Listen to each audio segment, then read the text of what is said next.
Have you ever been to the cinema without getting popcorn?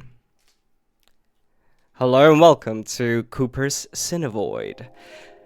So here we'll go through all the films I've seen in 2026 week by week. So starting with week number 1. That was actually the 1st of January, it was a Thursday. So technically the week started a little bit earlier, but I don't make the calendar.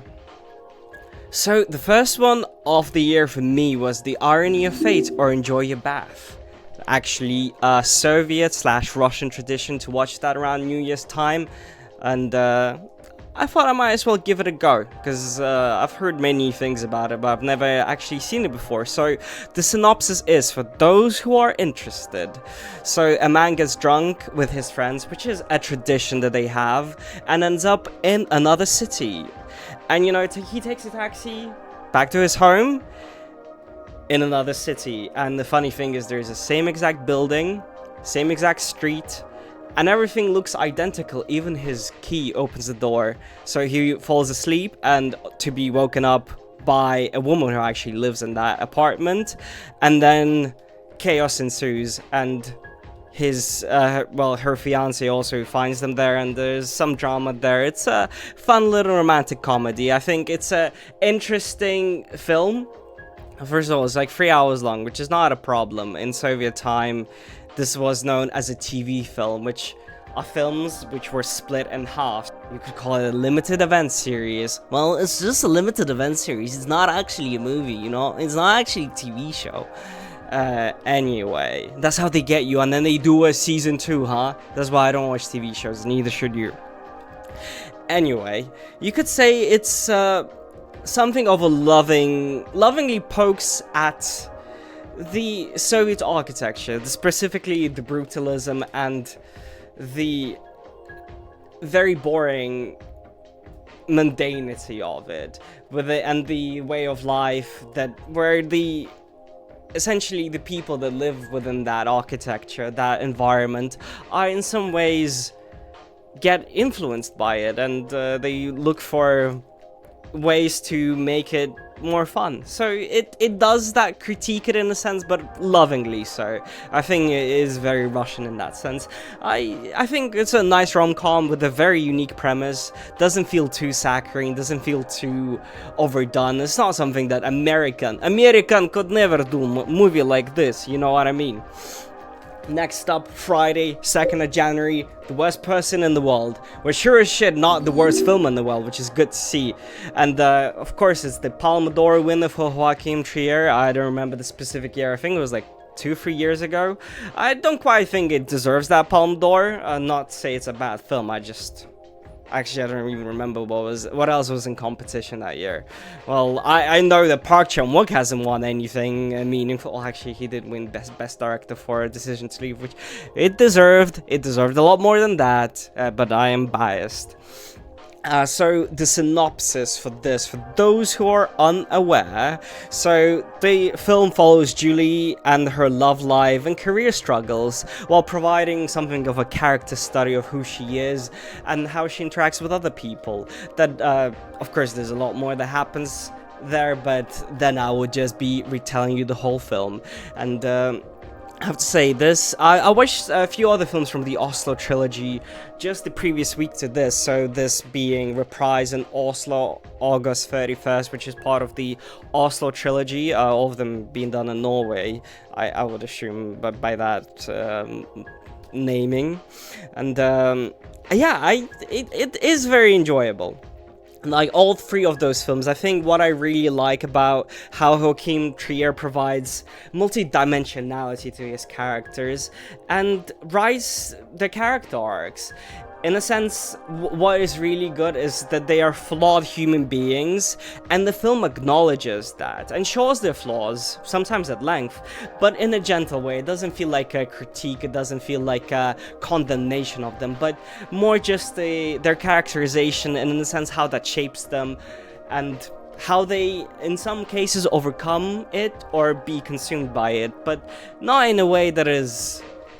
I hate using this now a second time in a row, but not in a very melodramatic American way, the way some American films would do it, which hey, that's why the big idea of this here, what I'm doing, is to expose more people to non-American films, because there is a lot more ways to do cinema than the American way, and I think all of us would benefit if there was more, essentially, diversity in cinema.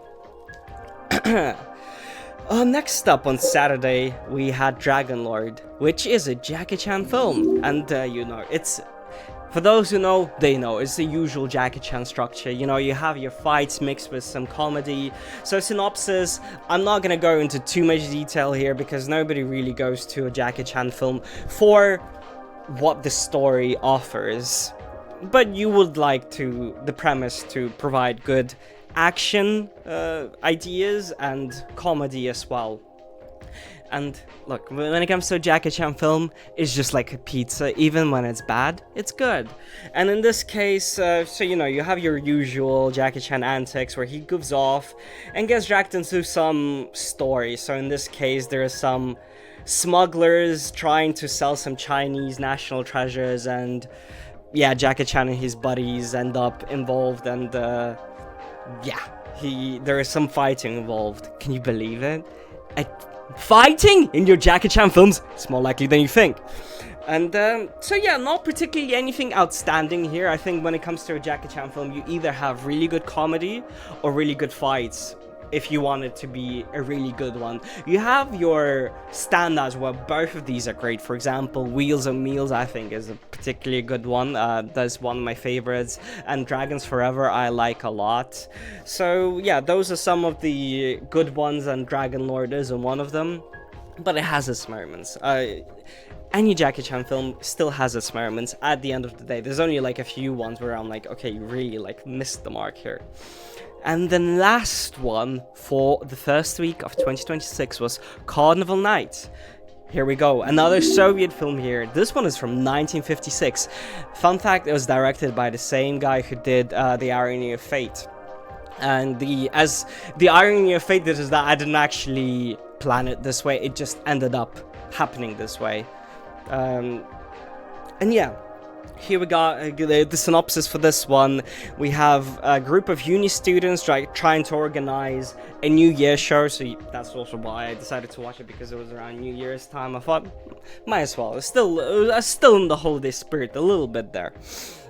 And so yeah, they're trying to put a show together to celebrate New Year's Eve, but a new director, something of a Stalinist, let's say that, doesn't approve of the plans, and so he tries to have his way when it comes to what the celebration should be. So what we have here is a comedic conflict as the students try to essentially have their own plan in action. So in a sense, it's a critique of the USSR, and specifically the very authoritarian view and the no fun view of people, specifically the older generation at that time. Well, there's a lot more I could say on the political aspect there, but and this is not the type of film I think really deserves that anyway. But what I do think is worth highlighting here is the great use of Technicolor. The colors really do pop, and I think for a film that is called The Carnival Night, you would like the colors to be popping, you know what I mean? So yeah, it has some nice comedy here, but overall it doesn't leave too much impact. There is a romantic subplot. All of it is fairly generic, but it's more of a New Year film. It's more of a event film, and it has some musical scenes as well, which I wasn't particularly into. I'm not exactly the biggest musical fan, and I think in this case they were not particularly great anyway. But yeah, that concludes the first week of the year, and it has been off to a okay start, I would say. There's a lot more to get through. Well, anyway, see you in the next one.